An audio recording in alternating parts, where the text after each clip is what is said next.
Hey y'all, so back. We're at day 2 of 12 Days of Christmas. So let's look at the second bookshelf that we're gonna tackle before Christmas. I'll be right back. Okay, so I'm back and this is what we're dealing with. We did this one yesterday and now we're gonna do this one.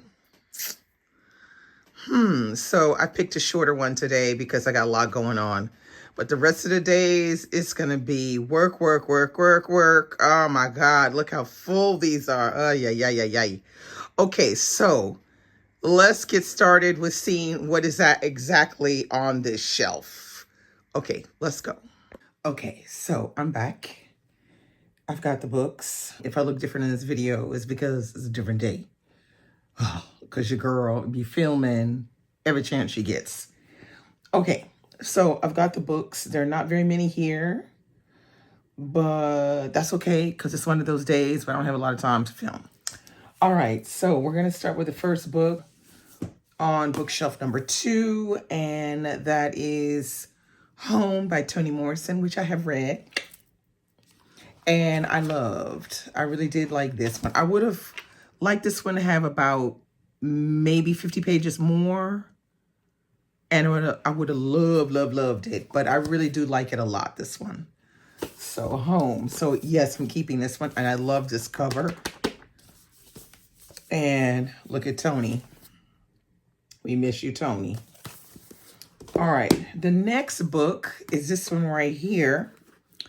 Man, Child in the Promised Land, a modern classic of the Black experience by Claude Brown. Okay, now this is one, I read this years ago. I think I might have been like maybe my first year or second year in college.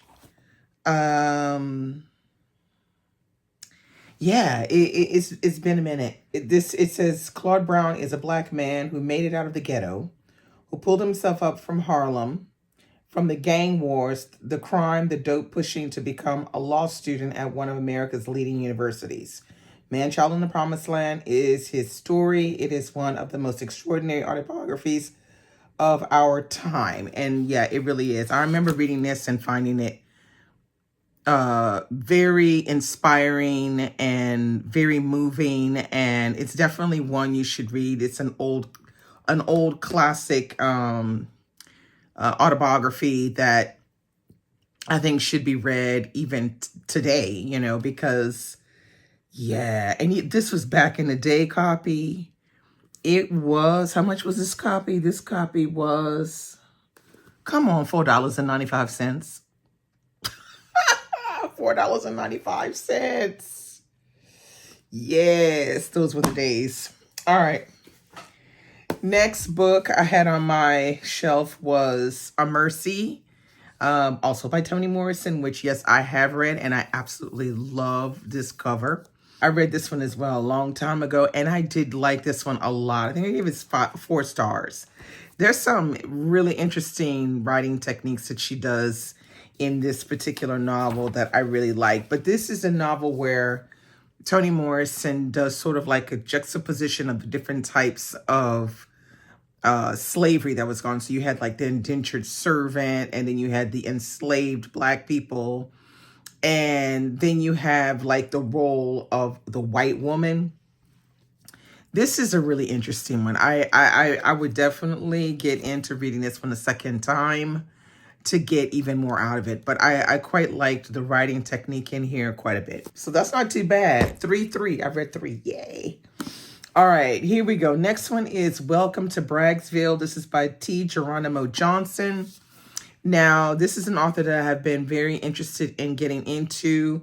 I think I might own a couple of books by him, but I haven't read any of them yet. So T. Geronimo Johnson, here he is right here. And this is a very interesting cover. It's written on the front, ghastly and funny and gloriously provocative. This book will wake you up. Okay. That's Karen Russell who wrote that. All right. Now, what does it say about this book? So it says, born and raised in the heart of Old Dixie, Darren Davenport finds himself in unfamiliar territory his freshman year at UC Berkeley. 2,000 miles and a world away from his childhood, he is a small town fish floundering in the depths of a large, hyperliberal pond.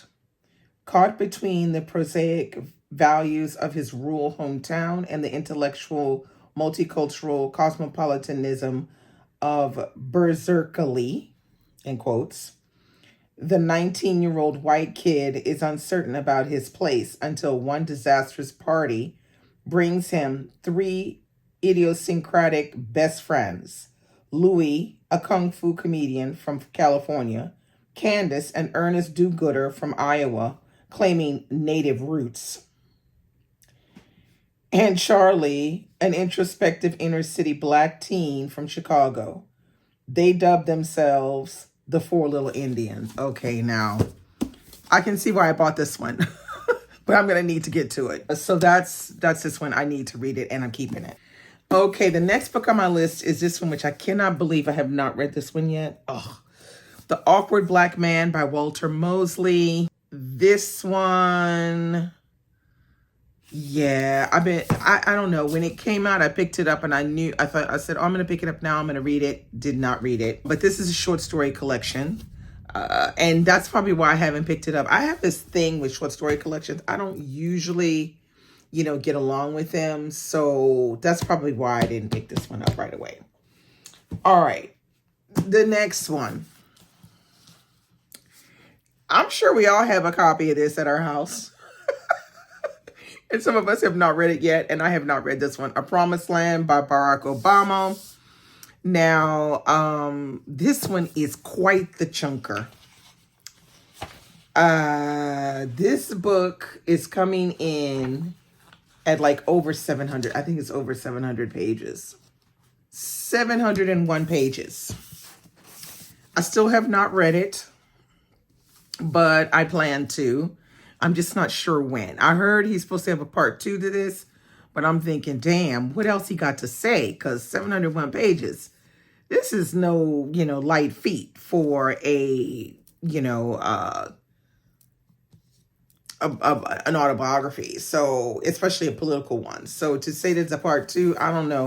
I'm already exhausted hearing that there's a part 2. So I'm keeping it though. All right, next book on my list is this one right here, Half of a Yellow Sun. This is by Chimamanda Ngozi Adichie, and this is actually the first book I read by Chimamanda, and I got it signed because she came to Paris.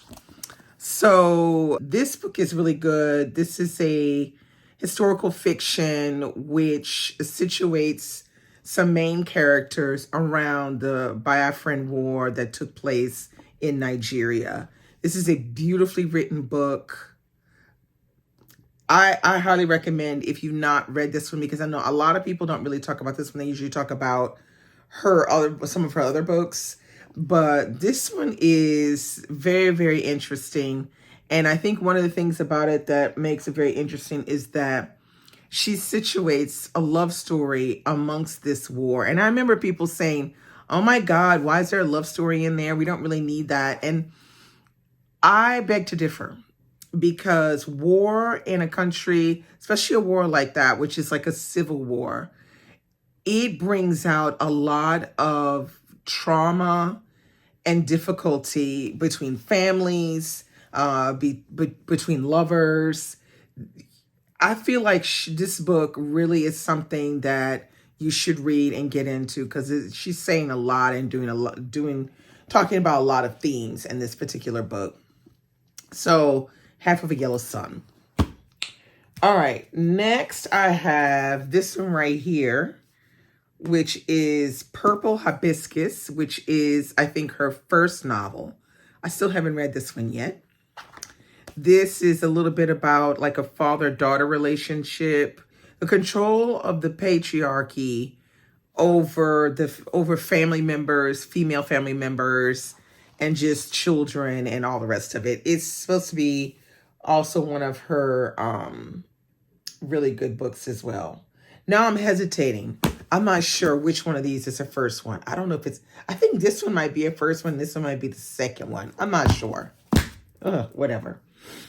All right. The next one I have is Mom and Me and Mom by Maya Angelou. Now, this one I have not read yet, and this is like a autobiography of Maya Angelou talking about her mom. I have not read this. I really feel bad that I haven't read this yet because I have a sneaky suspicion this is going to be really good. I'm looking through it and I see really cool pictures in here.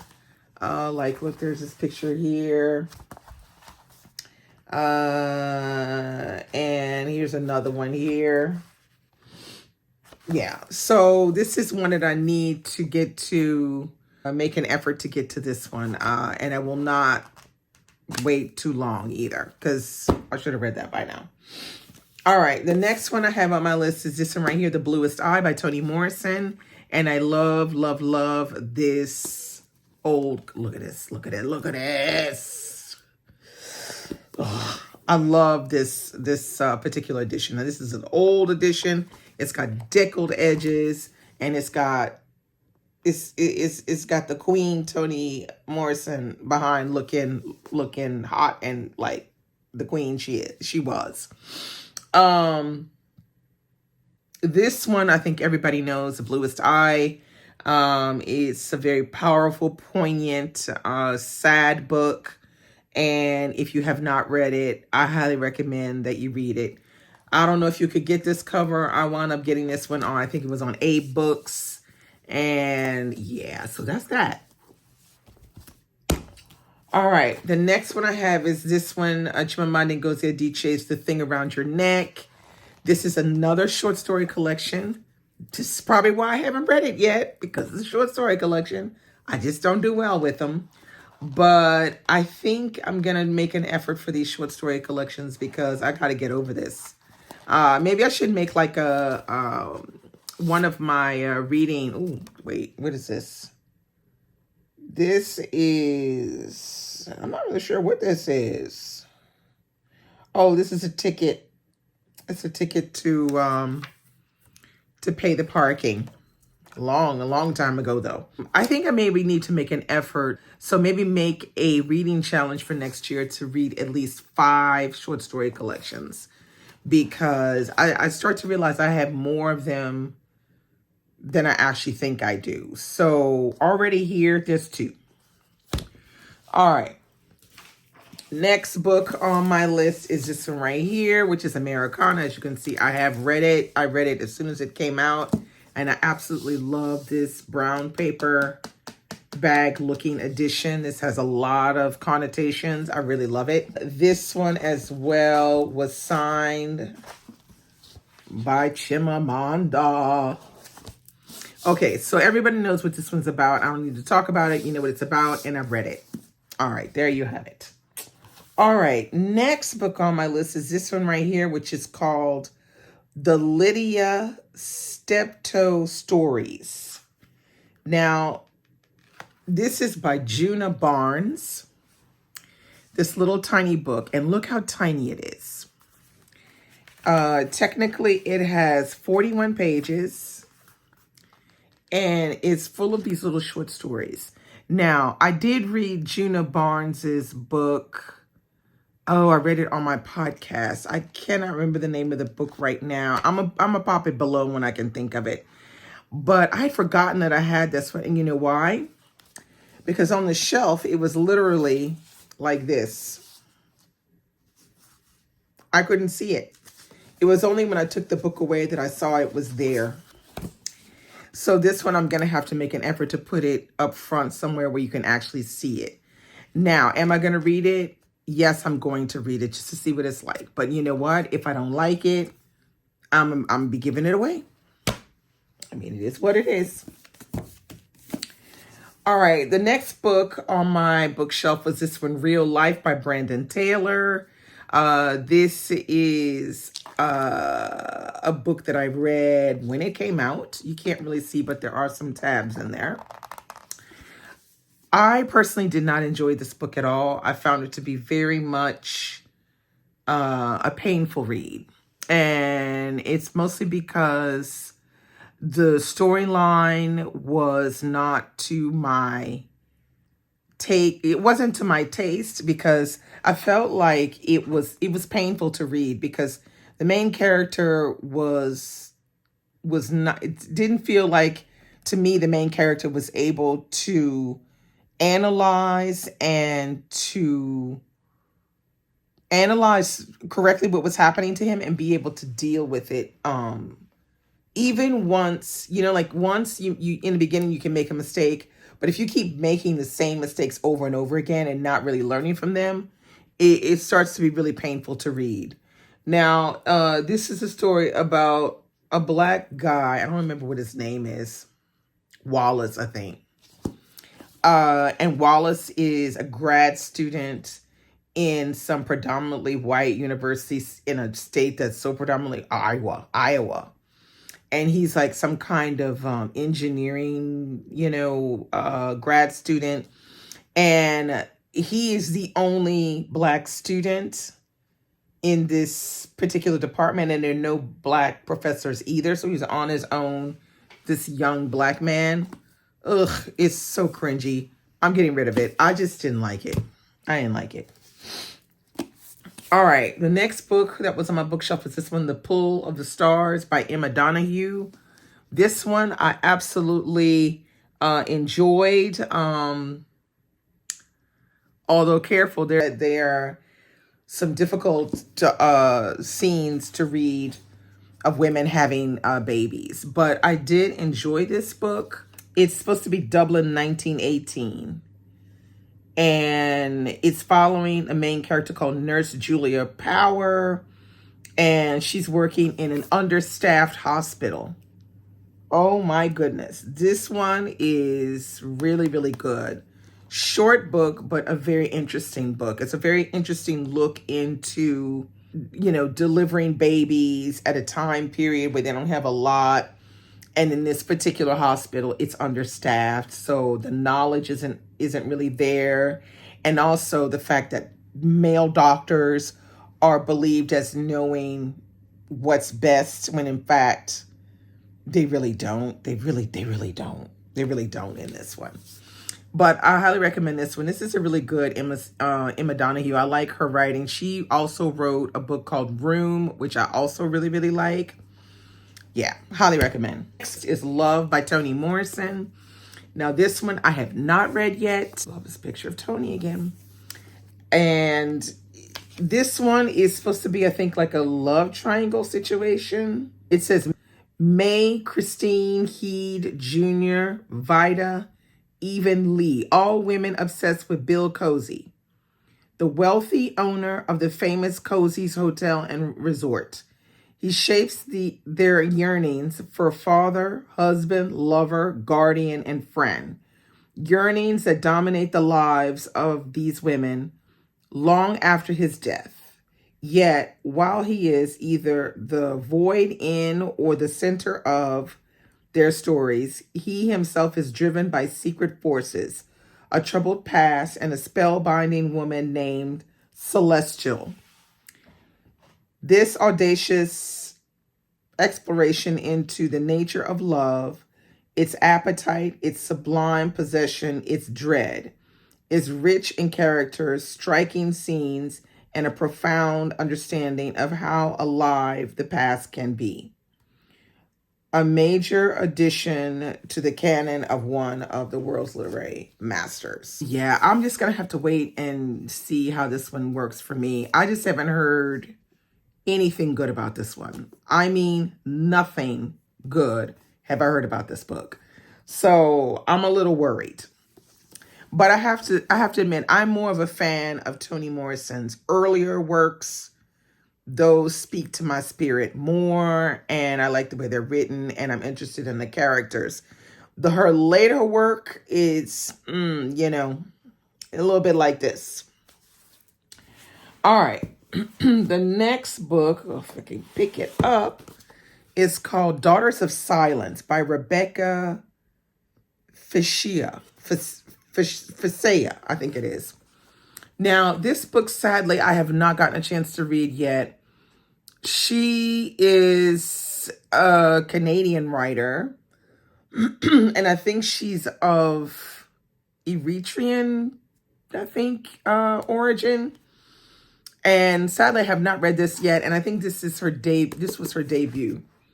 Maybe she's written something. Yeah, she was born in Addis Ababa, and she now lives in Toronto. And this is her debut novel. So I've been wanting to read this for a very long time. I picked it up a long time ago, and I don't know why I haven't read it yet. But yeah, this is the one. And she even was so kind to sign this for me.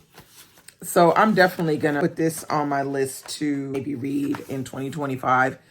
Because I feel like this is, if I remember correctly, it's a book about young women, sisters, maybe, if I remember correctly. But I guess it also talks about immigration and the effects of the baggage that's brought over from Addis Ababa and then living in a place like Canada, how that affects the family as a whole. So, yeah, I'm interested in getting back to this one, so I'm keeping it. All right, the next book on my bookshelf was this one right here, which is Silver Sparrow by Tayari Jones. I read this years ago when it came out. Let's see. It came out in 2011.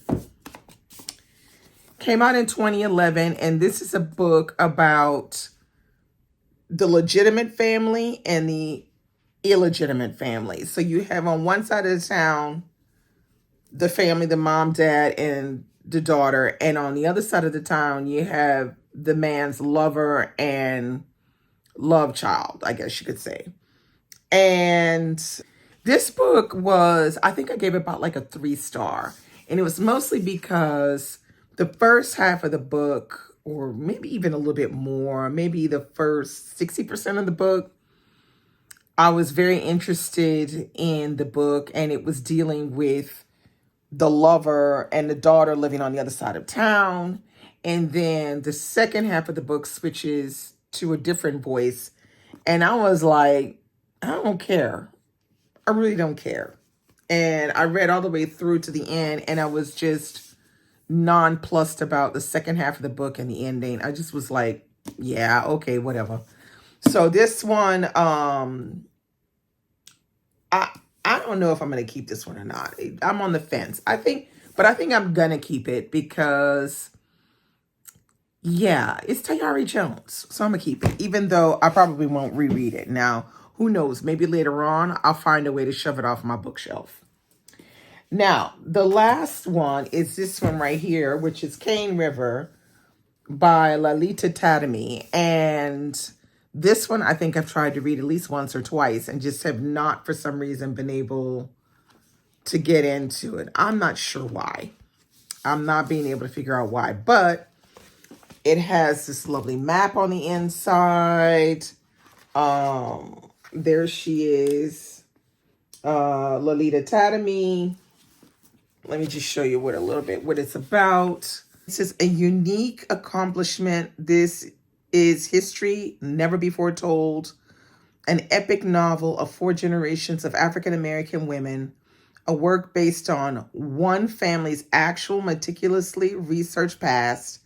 And a book with enormous implications for us all. So it says Lalita Tatamy had always been intensely interested in her family's stories, especially ones about her great-grandmother Emily, a formidable figure who died with her life savings hidden in her mattress. Probing deeper for her family's roots, Tatamy soon found herself swept up in an obsessive 2-year odyssey and leaving her corporate career for the little Louisiana farming community of Cane River. Okay, so it was here on a medium-sized Creole plantation owned by a family named Durban that author Lalita Tatamy found her family's roots. and the stories of four astonishing women who battled vast injustices to create a legacy of hope and achievement. They were women whose lives began in slavery, who weathered the Civil War, and who grappled with the contradictions of emancipation through the turbulent early years of the 20th century. Through it all, they fought to untie their family and forge success on their own terms. Now, it's convenient that this book has come up because there is a booktuber on here who's called Lady. I'm going to put her channel right here. She is spearheading a read-along of Cane River in January 2025. So I will put all of her information below so you can go to her channel and find out more about the details of her read-along in January. I'm going to be joining it because I think I need a push to get this book read. And I think she's going to be able to give me that push. Lady gonna give me that push. So I would highly recommend you guys join in on this read-along. This is a great way to get in a very interesting book to start off 2025. So I will not be giving this one away. I am going to be reading it. And of course, I just wanted to show you on the inside. Look at this. Look at this.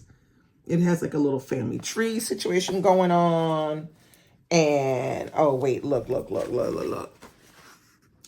You know, we've got pictures. So I'm keeping this one, Cane River. All right, so those are all of the books. As you can see, they're all stacked up here. Let's look at how many it is that I'm keeping.